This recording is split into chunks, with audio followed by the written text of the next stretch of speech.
అందరికీ హాయ్. ముఖ్యంగా ఈ సినిమాకు సంబంధించినంత వరకు నాకు ఇద్దరే పరిచయం. ఒకటి ఫణి, రెండు హేషం. నిజానికి ఈ సినిమాలో నాతో 2 కవితలు రాయించాడు ఫణి, పాటలు కాదు. ఎందుకంటే అలా రాయించాలంటే చాలా ఆ టేస్ట్ కూడా అలా ఉండాలి. ఇవాళ ఏంటంటే కవిత్వం ఒక అంటరాని భాషగా మారిపోయింది. కానీ మా ఫణి మాత్రం దాన్ని మనసుకు అంటించుకున్నాడు ఒక పరిమళంలా. కాబట్టి అతనికి ముందు థ్యాంక్స్ చెప్పాలి. అలాగే హేషం 2 ముళ్ళు లేని గులాబీలు లాంటి 2 బాణీలు ఇచ్చాడు. దానికి ఏదో కొన్ని అక్షరాలు మేమేదో సెంటలా చల్లాం అంతే. ఆల్రెడీ ఆ పాటలో ఆ బాణీల్లోనే ఆ మ్యాజిక్ ఉంది.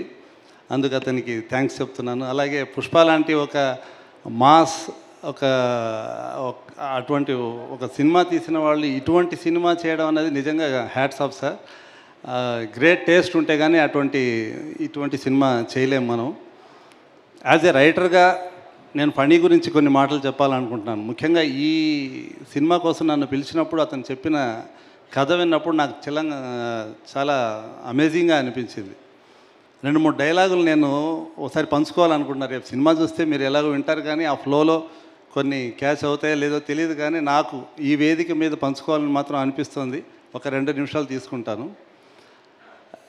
ఎప్పుడో నేను చాలా ఏళ్ల క్రితం, ఈ తరానికి తెలియదు, గురజాడ గారి కన్యాశుల్కం నాటకం, అందులో మధురవాణి ఒక పాత్ర ఉంటుంది, వేశ్య పాత్ర.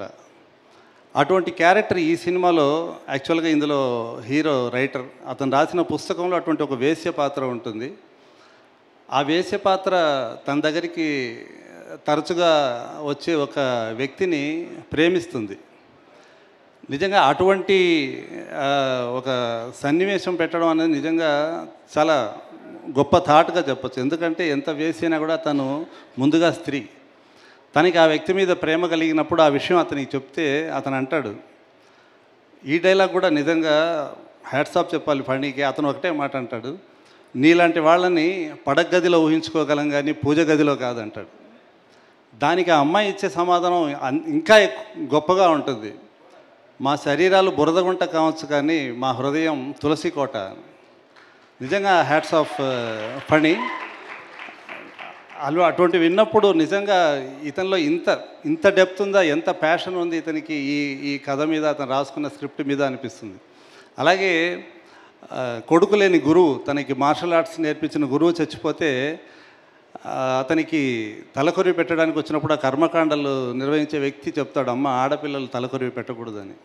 దానికి ఒక మాట రాస్తాడు మా ఫణి, పేగు తెంచుకుని ప్రాణం పోయగలిగిన మేము చితికి నిప్పటించి మోక్షం ఇవ్వలేమా అని. Hats off Phani. చాలా ఉన్నాయి ఇటువంటి చెప్పుకోవాలంటే ఈ సినిమాలో. అవన్నీ విన్నప్పుడు మేము రచయితలము కవులమైనా కూడా మా స్థాయిని మించి అతను అటువంటి, అంటే ఇవన్నీ కూడా మనము ఎక్కడ పొయిటరీలో ఎక్కడో చూడగలం, అవి మాటలో మనం వినలేం. అటువంటి మాటల్ని అంత పవర్ఫుల్గా అతను చెప్పడం అన్నది, ఇందాక సుమ్మగారు చెప్పిన డైలాగ్ కూడా, మగవాళ్ళ ప్రేమకి తాజ్మహల్ లాంటి పాలరాతి సౌధాలు భాగ్యనగరాలు ఉంటాయి, మాకేముంటాయి, మా ప్రేమలు మిగిల్చిన జ్ఞాపకాలని హృదయంలో సమాధి చేసుకోవడం తప్ప అని. షాజహాన్ సమాధిలాగా ఆ తాజ్మహల్ కడితే మేము మా జ్ఞాపకాలని సమాధి చేసుకుంటున్నాం అన్నవి ఇంకా బోల్డ్. మీరు సినిమా చూస్తే ఇటువంటివి చాలా ఎంజాయ్ చేస్తారు. యాక్చువల్గా ఇలాంటి రాయడానికి పెన్ను పేపర్ పట్టుకుంటే సరిపోదు, అమ్మాయిల మనసు పట్టుకోవాలి ఖచ్చితంగా. ఆ మనసు పట్టుకునే అద్భుతమైన మాటలు రాశాడు ఫణి. నేను ఎప్పుడూ అతనితో చెప్పలేదు, ఎందుకంటే అతను ఎంత మొహమాటస్తుడో నేను అంతే. ఆ భావోద్వేగం కలిగినప్పుడు మాకు మాటలు రావు.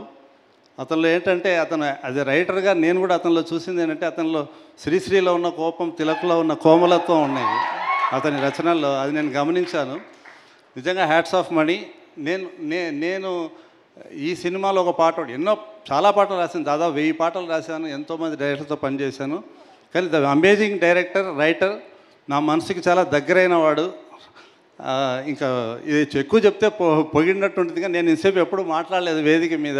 ఈ సినిమా గురించి మాత్రం నాకు ఫణి గురించే ఎక్కువ మాట్లాడాలనిపించింది. చివరిగా ఒక్క మాట, ఈ సినిమా చూస్తే రేపు అమ్మాయిలు ఈ అనంతిక క్యారెక్టర్లా ఉండాలనుకుంటారు, అబ్బాయిలు ఇలాంటి వ్యక్తిత్వం ఉన్న అమ్మాయితో జీవితం గడపాలనుకుంటారు.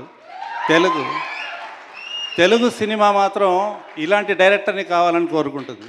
Thanks. Thank you sir, thank you so much. Yes,